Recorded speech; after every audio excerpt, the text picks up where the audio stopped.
Assalamualaikum warahmatullahi wabarakatuh. Kami dari kelompok 11 akan menerangkan tentang teori hermeneutika Muhammad Al-Ghazali dalam menafsirkan ayat-ayat Al-Quran yang beranggota Husnu Maria Ulfa, Vidita Naflah Rozika, Ayu Fauzia Anissa Putri, Ivani Nur Fatimatu Zahro.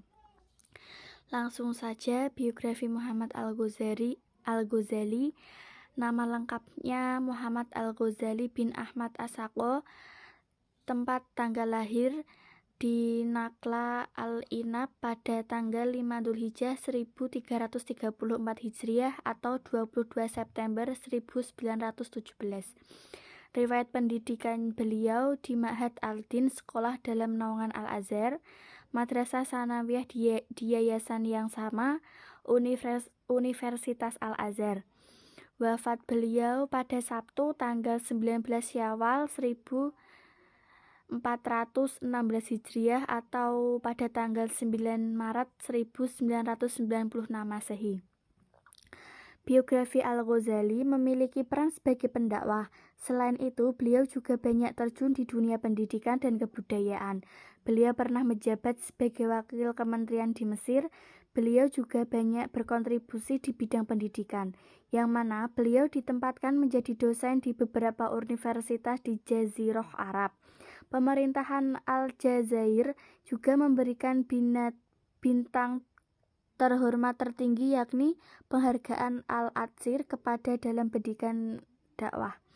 Beliau juga sering diundang dalam acara seminar-seminar pemuda dan mahasiswa karena pemikirannya yang maju dan terbuka dalam kajian-kajian keagamaan. Muhammad Al-Ghazali terkenal karena rasionalitasnya yang sangat tinggi.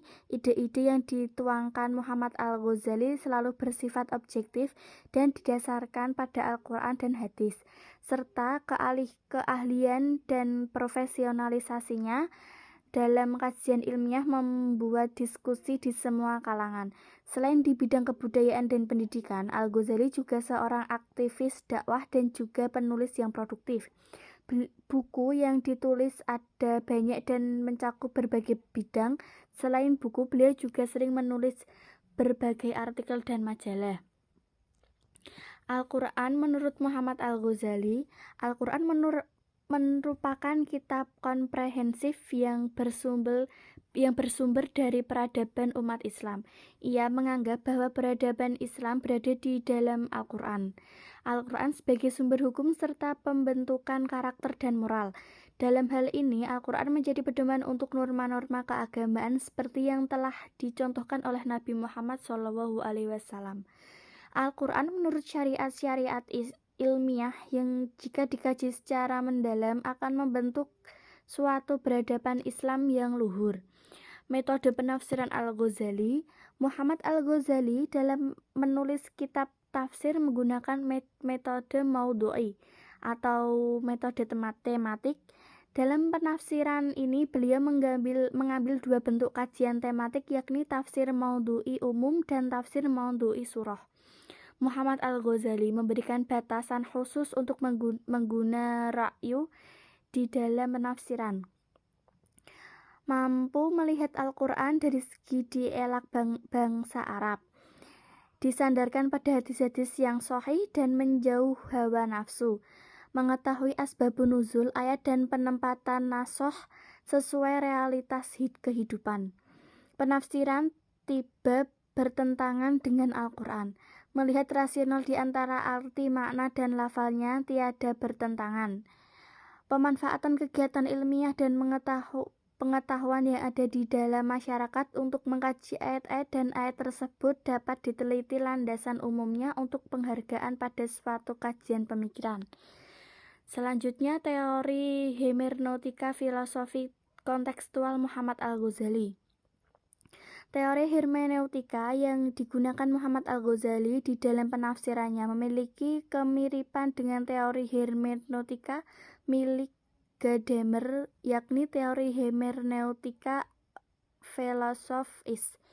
Dalam teori hermeneutika milik Gadamer memuat 4 teori, yaitu efektif, historical, awareness atau keadaan akan sejarah, preferdesing atau pra-pemahaman, fusion of horizon atau penggabung horizon, dan application atau pengaplikasian.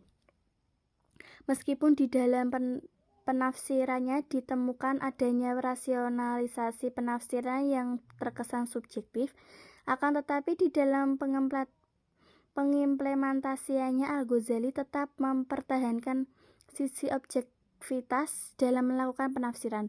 Hal ini dapat dibuktikan ketika ia memahami konteks internal dan eksternal Al-Quran, atau dalam bahasa Amin Akuli.